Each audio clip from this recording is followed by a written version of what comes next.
Hi everyone, ನಾನು ಇದರಲ್ಲಿ rosemary ವಾಟರ್ನ ಮಾಡ್ಕೊಳ್ತಿದ್ದೆ ಮನೆಯಲ್ಲೇ. ಸೊ ಫ್ರೆಶ್ ರೋಸ್ಮೆರಿನ ತರಿಸಿ ಹೇರ್ ಫಾಲ್ ಮತ್ತು ಹೇರ್ ಗ್ರೋತ್ಗೆ ಯೂಸ್ ಆಗುತ್ತೆ ಅಂತ ಮಾಡ್ಕೊಳ್ತಿದ್ದೆ.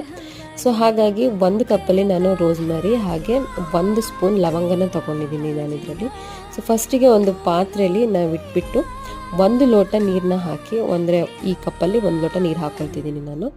ಸೊ ಇದು ನೆಕ್ಸ್ಟು ಕುದಿಲಿಕ್ಕೆ ಸ್ಟಾರ್ಟ್ ಆದಮೇಲೆ ರೋಸ್ಮೆರಿನ ಆ್ಯಡ್ ಮಾಡಿ ಮತ್ತು ಲವಂಗನ ಕೂಡ ಆ್ಯಡ್ ಮಾಡಿ. ಸೊ ಇದನ್ನು ಆಲ್ಮೋಸ್ಟ್ 15 to 20 ಮಿನಿಟ್ಸ್ ಬಾಯ್ಲ್ ಮಾಡಿ. ಸೊ ಈಗ ಆಲ್ಮೋಸ್ಟ್ ಒಂದು 15 to 20 ಮಿನಿಟ್ಸ್ ಆಗಿದೆ. ನಾನು ಗ್ಯಾಸ್ ಸ್ಟವ್ ಆಫ್ ಮಾಡಿ ನೆಕ್ಸ್ಟು ಕೂಲ್ ಆಗ್ಲಿಕ್ಕೆ ಬಿಟ್ಟಿದ್ದೀನಿ. ಸೊ ಇದು ಫುಲ್ಲು ಕೂಲ್ ಆದಮೇಲೆ ಇದನ್ನು ಸೋಸ್ಕೊಬೇಕು, ಅಂದರೆ ಸ್ಟೇನ್ ಮಾಡ್ಕೊಳ್ಳಿ. ಸೊ ಸ್ಟೇನ್ ಮಾಡ್ಕೊಂಡು ಇದನ್ನು ನೆಕ್ಸ್ಟು ಒಂದು ಸ್ಪ್ರೇ ಬಾಟಲಿಗೆ ಹಾಕ್ಕೊಳ್ಳಿ.